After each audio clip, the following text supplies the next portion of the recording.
Olá, eu sou Borges Júnior. No programa de hoje vamos falar sobre a Escola de Governança Costeira. E quem conversa com a gente é o professor doutor da UFMA, Universidade Federal do Maranhão, o professor doutor Leonardo Soares.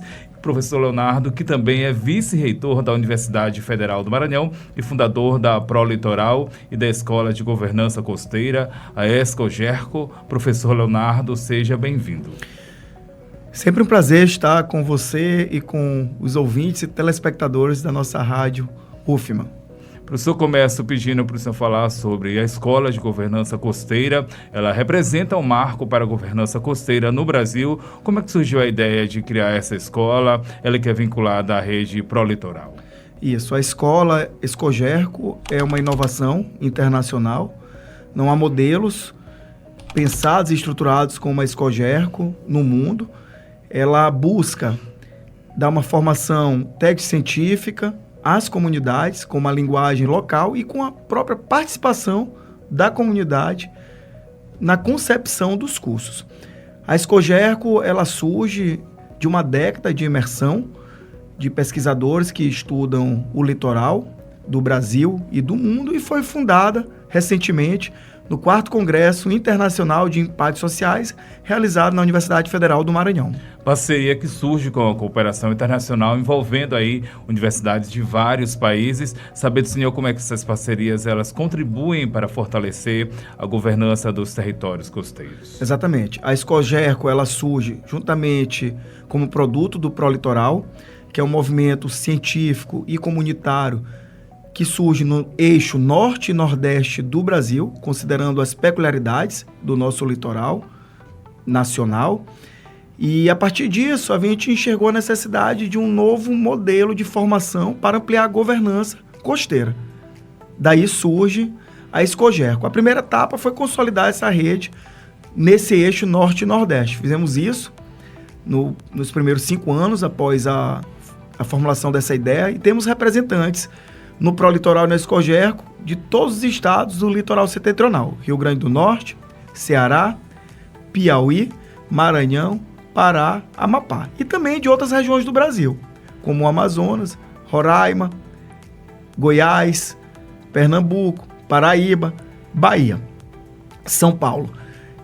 A segunda etapa foi a internacionalização dessa ideia. Então, contamos com pesquisadores da Universidade de Cauca, na Colômbia, Universidade de La Frontera, no Chile, e agora, mais recentemente, a Universidade de Alicante, na Espanha. Estamos na fase de institucionalização dessas cooperações internacionais e também na prospecção de recursos financeiros para financiamento das nossas ideias.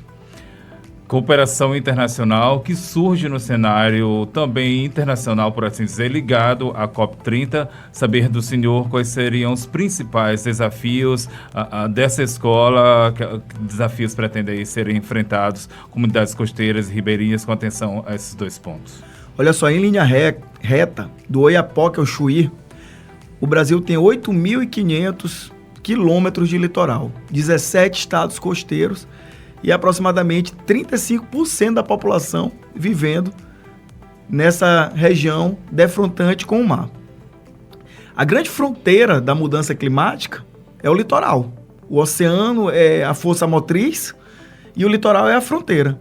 Então, os primeiros a sentirem as diversas situações que serão ocasionadas pelos efeitos extremos climáticos são as pessoas que estão no litoral, em margens de rios, e em áreas mais vulnerabilizadas.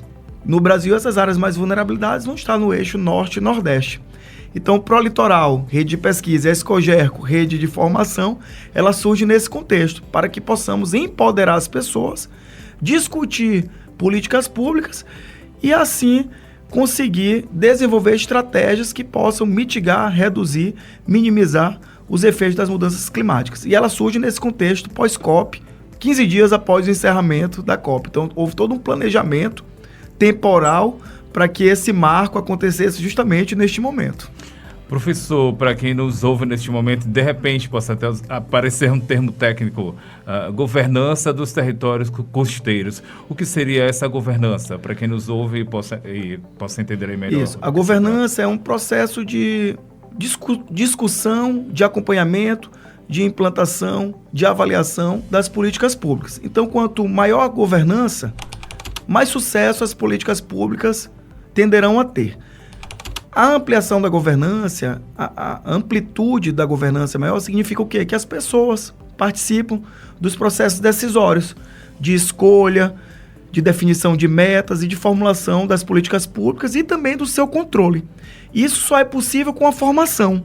Então, quando nós formamos comunidades, formamos estudantes, formamos pesquisadores, formamos o poder público e também os políticos, a possibilidade de sucesso na definição, nos critérios e na implantação das políticas públicas ela é maior. Então, quanto maior a governança, maior a probabilidade de sucesso das políticas públicas. Isso que o senhor coloca também passa pelo papel da ciência como transformadora dos territórios costeiros, né? Exatamente, porque nós temos dois pressupostos básicos. O primeiro, que sociedade e natureza são indissociáveis. Então, esses pilares precisam ser enxergados de forma mútua, todo o tempo. A gente não pode separar essas dimensões.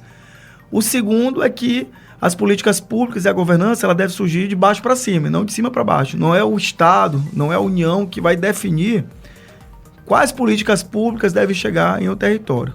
Isso deve ser determinado a partir de uma consulta prévia, de um debate comunitário, de escuta das comunidades. E se essas comunidades estiverem formadas, elas vão arbitrar e escolher aquelas políticas de forma mais adequada e também acompanhá-las.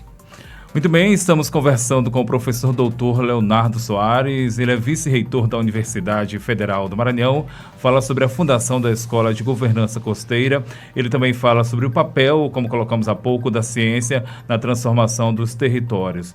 Professor, a escola ela tem o protagonismo de estudantes da UFMA, da Universidade Federal do Maranhão, como um de seus pilares. De que forma que esses alunos eles participam desse projeto e qual papel eles desempenham na construção dessa governança? Exatamente. Então, participam no âmbito da UFMA estudantes de graduação e pós-graduação, do curso de oceanografia, do curso de geografia, e na pós-graduação do programa de pós-graduação em desenvolvimento do meio ambiente, o PRODEMA, o programa de pós-graduação em saúde e ambiente, PPGSA, e também o programa de pós-graduação em cultura e sociedade, o professor Arclay, que faz parte desse contexto, coordenador adjunto, está nesse programa. Então a gente busca aglutinar por meio de redes de interação de profissionais de diferentes formações, professores com diferentes perspectivas, essa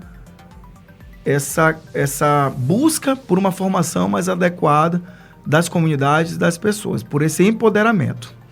O Laboratório de Ciência e Planejamento Ambiental, ele está ligado diretamente à Escola de Governança. Como é que é essa relação? Como é que contribuem para as pesquisas e ações práticas? Exatamente. Da escola? Ela surge no âmbito das atividades do laboratório, que tem essa perspectiva de ciência e de planejamento territorial. Fundamos o grupo de pesquisa, qualificado como Prolitoral, e o projeto de pesquisa de diagnóstico da zona costeira brasileira e o projeto de extensão que está sendo concebido agora, do ponto de vista formal, que é a Escogerco. Então, a gente tem toda uma estrutura já organizada de fundação, de projetos institucionalizados e, provavelmente, nos próximos anos, de financiamento por agências de fomento. A FAPEMA está nessa rota? Sem dúvida nenhuma. A FAPEMA é uma das nossas principais financiadoras. Esses projetos eles surgem a partir de um conjunto de outros projetos já financiados, de experiências financiadas pela FAPEMA, pelo CNPq, pela CAPES, bolsas de estudos. Então, há toda uma rede envolvida, né, que se aglutinou e que permitiu a gente dar capilaridade a essas duas perspectivas. Quando se fala em perspectivas futuras, já tem um projeto encaminhado, que seria o pontapé? Vários projetos. A gente acabou de submeter uma proposta ao Banco da Amazônia, submetemos outra proposta ao Universal. Agora, em janeiro, nós iremos receber 3 pesquisadores espanhóis que venceram uma proposta lá na Espanha para vir da formação no Sul Global, com estudo de caso no Maranhão, que já é produto do Prolitoral e da Escogerco. De 12 a 24 de janeiro, já anuncio, teremos um curso internacional totalmente grátis, de pesquisadores de Alicante sendo oferecida aqui na Universidade Federal do Maranhão. E a perspectiva é que a gente consiga, com o tempo, captar mais recursos, formar mais pessoas e dar cada vez mais corpo a essa ideia. Muito bem, recebemos no programa de hoje o professor doutor Leonardo Soares, vice-reitor da UFMA, da Universidade Federal do Maranhão, pesquisador que falou com a gente sobre a criação da Escola de Governança Costeira, também sobre a importância da cooperação internacional para a governança costeira. Professor, muito obrigado pela sua participação aqui com a gente. Eu que agradeço o espaço e as pessoas podem acompanhar @prolitoral no YouTube, @lacplan no Instagram, que todas as atualizações referente aos cursos, as formações, capacitações, a gente sempre divulga com bastante antecedência. Muito obrigado. Até o próximo programa.